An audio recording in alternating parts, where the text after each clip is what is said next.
O Senhor esteja convosco. Ele está no meio de nós. Proclamação do Evangelho de Jesus Cristo segundo João. Glória a vós, Senhor.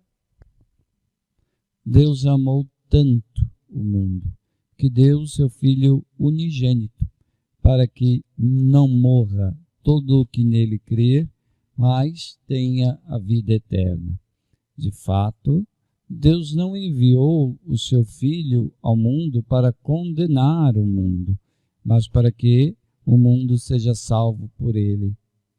Quem nele crê não é condenado, mas quem não crê já está condenado, porque não acreditou no nome do Filho unigênito. Palavra da salvação. Glória a vós, Senhor. Meu irmão, minha irmã, celebramos hoje o mistério da Santíssima Trindade. Especificamente, celebramos em uma solenidade. Claro que cada vez que nós nos reunimos nas liturgias, nós estamos celebrando o mistério da Trindade. Ou quando nós invocamos, com o sinal da cruz, nós estamos invocando o mistério da Trindade, e assim por diante.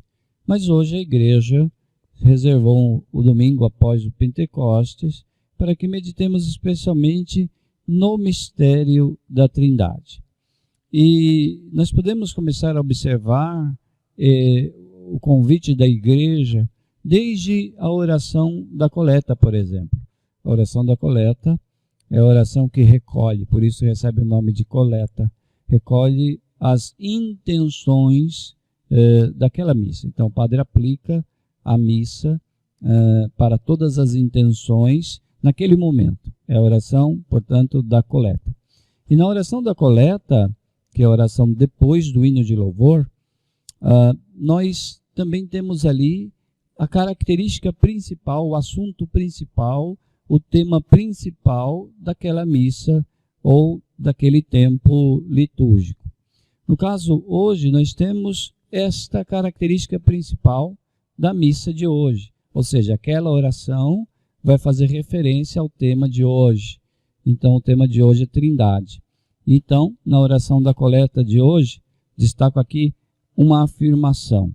Na oração nós dissemos, nós rezamos e chamamos a Trindade de unidade onipotente. Então veja, na oração da coleta de hoje, chamamos a Trindade de unidade onipotente. Em primeiro lugar, pense nessas duas coisas. O que é uma trindade e o que é uma unidade. Aqui, a oração dizia que a Trindade é a unidade onipotente. Tem um adjetivo aqui, onipotente. Um adjetivo próprio de Deus. Só Deus é onipotente. Então, nós identificamos a Santíssima Trindade como a unidade onipotente. Unidade é a característica-chave que nós queremos destacar. As três pessoas não são pedaços ou parte de Deus, já que é a unidade onipotente, então Deus não é dividido em três partes. As pessoas, o Pai, o Filho, o Espírito Santo, não é um pedacinho para cá é o Pai, um pedacinho para lá é o Filho e um pedacinho para cá é o Espírito Santo. Não. É uma unidade onipotente. É um só Deus indivisível. Então nós chamamos a Trindade de unidade onipotente, e esta unidade onipotente é indivisível, não se divide, não se fragmenta em pedaços. Com isso, nós estamos dizendo que não são três deuses. A igreja reafirma essa doutrina, que é uma unidade, que é indivisível, para que não caiamos no erro de afirmar que na Trindade nós encontramos 3 deuses, mas sim um único Deus, indivisível, único. Afirmamos isso, no entanto, sem deixar de afirmar que são 3 pessoas diferentes. Se por um lado a igreja reforça que não são 3 deuses e é só uma unidade indivisível, por outro lado a igreja reforça que são 3 pessoas diferentes, um só Deus e 3 pessoas divinas.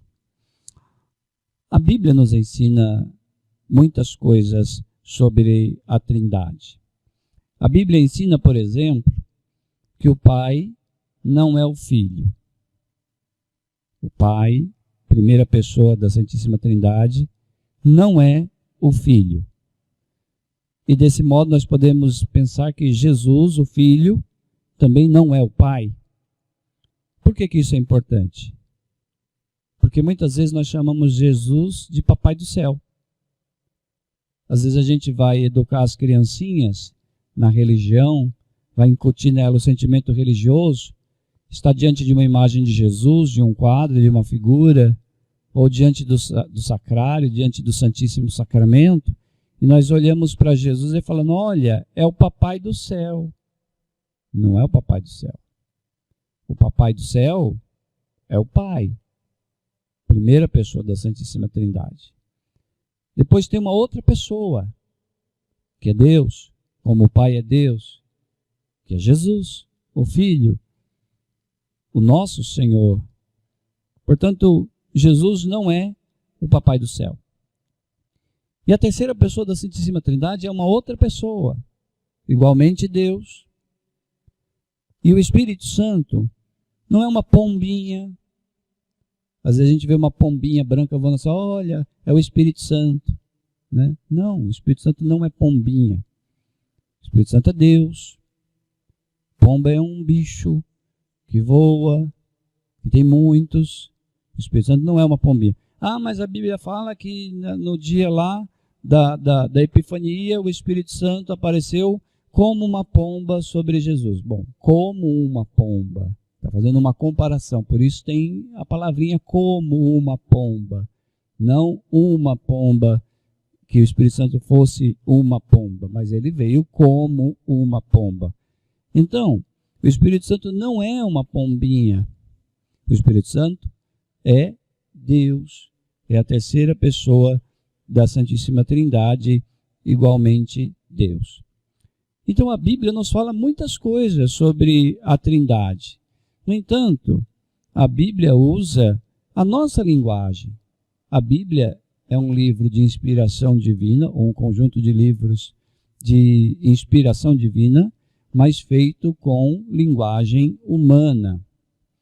Significa o quê? Que nossa linguagem humana é limitada, e na Bíblia nós encontramos a nossa linguagem humana limitada, falando de um mistério muito maior, muito superior à nossa linguagem. Então a Bíblia, ela revela traços de cada uma das pessoas da Santíssima Trindade, no entanto, sem esgotar o mistério, sem revelar o total do mistério, porque a linguagem humana não consegue revelar a totalidade do mistério. Porque se trata de uma linguagem humana, mesmo que a Bíblia é sagrada, a Bíblia é inspirada por Deus, sim, mas é uma linguagem humana, nós entendemos, é a nossa linguagem.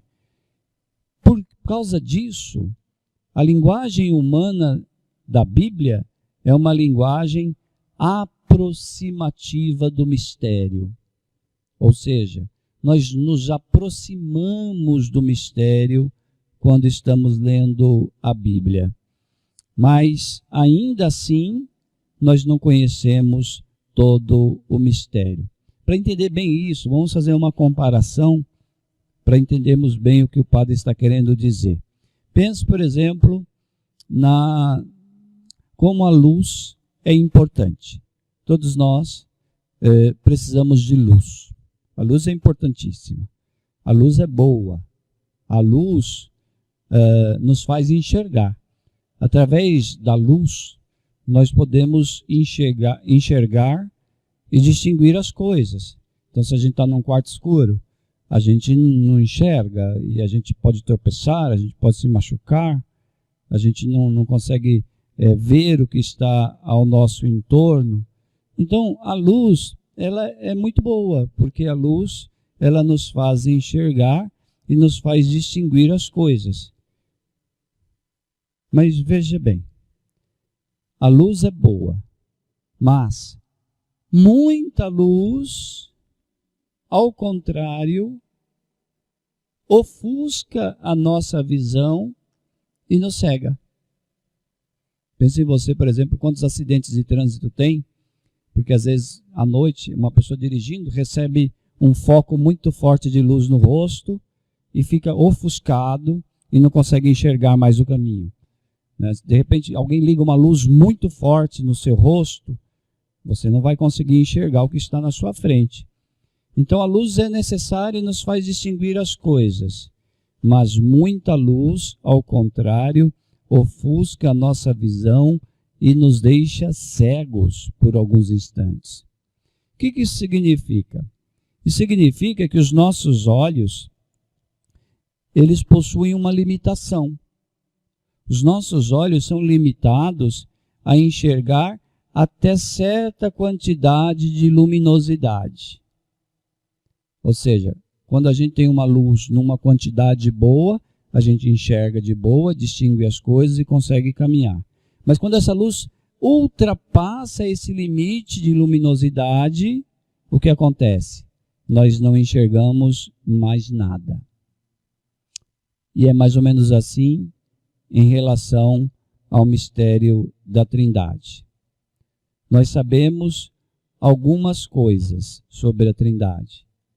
Nós sabemos algumas verdades, eu diria verdades suficientes, mas na nossa limitação humana não permite que nós ultrapassemos esse limite da linguagem humana.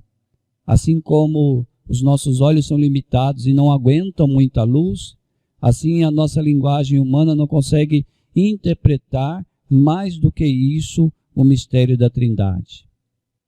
A consequência de tudo isso, queridos irmãos e irmãs, é a seguinte: sobre a Trindade, nós devemos não ficar tentando explicar, desvendar o mistério, especulando, fazendo raciocínios difíceis.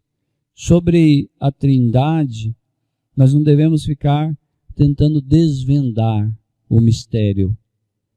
Sobre a Trindade, nós devemos experimentar o mistério. É diferente. Tentar racionalizar, explicar, é uma coisa. E experimentar o mistério é outra. O mistério não é aquilo que eu não posso experimentar. O mistério é aquilo que não dá para explicar com a racionalidade humana. Por quê? Por causa da nossa limitação. Então não dá para explicar com a nossa racionalidade humana, mas dá para experimentar pela fé. Repito, o mistério é aquilo que não dá para explicar com a racionalidade humana, mas dá para experimentar através da fé. Por isso, queridos, devemos experimentar a Trindade. Como, Padre, dá para experimentar a Trindade? Se relacionando com cada uma das pessoas da Santíssima Trindade. Cada uma das pessoas. Crendo que é um só Deus. Basta isso. Basta crer que é um só Deus e basta me relacionar com cada uma das pessoas da Santíssima Trindade. Experimentar a minha relação com Deus Pai, experimentar uma relação com Deus Filho, experimentar uma relação com Deus Espírito Santo. Busque isso na sua oração. Quando você for rezar, procure se relacionar, entendendo que o Pai é o Pai, o Filho é o Filho e o Espírito Santo é o Espírito Santo. Busque na Bíblia o que a Bíblia fala sobre as pessoas da Santíssima Trindade e assim busque se relacionar, mergulhar, experimentar o mistério da Santíssima Trindade. Louvado seja nosso Senhor Jesus Cristo.